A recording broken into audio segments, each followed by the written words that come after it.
jQuery provides you with a function called getJSON or getAjax, whichever you want to use.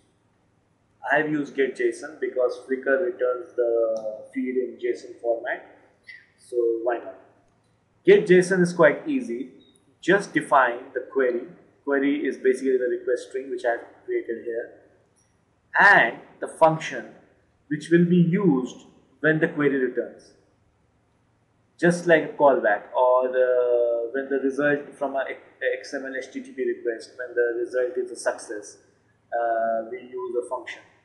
Therefore, this is a function which will be used when the query returns with a value. That value will be stored, or the response of the server will be stored on this variable called data. As you can see, this is an anonymous function. I will not go into anonymous function and the details. That is JavaScript way of writing things or Java way of writing things. So let's move on. There are two text strings. One is HTML str, one is HTML txt, which I will use to create the string. Then, as you can see, again I have used jQuery. This is a jQuery way of doing things. I will not explain jQuery in this video, maybe some other video. What basically it does, it's like document.getElementById. Just like a JavaScript, document.getElementById, I have stored the reference to place images div and place text div in these two variables. Then comes again jQuery. This goes through all the items in the server response, and it iterates through all the items. It's like a for each statement which we write in Visual Basic. For each something as items or something like that. It does the same thing without us telling us what to do. We just give this function data.items. Data.items is a RSS feeds of XML format have items, titles and all that. Same way JSON has items. Okay. Exactly the same. It is completely the same. The format is completely the same. Only the writing style is a bit different. Okay.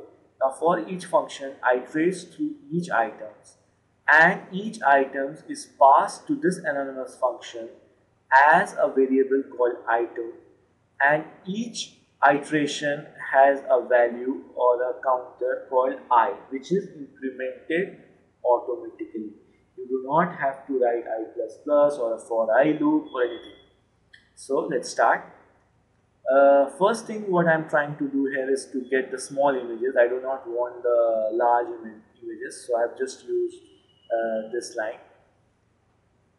Then comes the HTML string. This string creates a image link.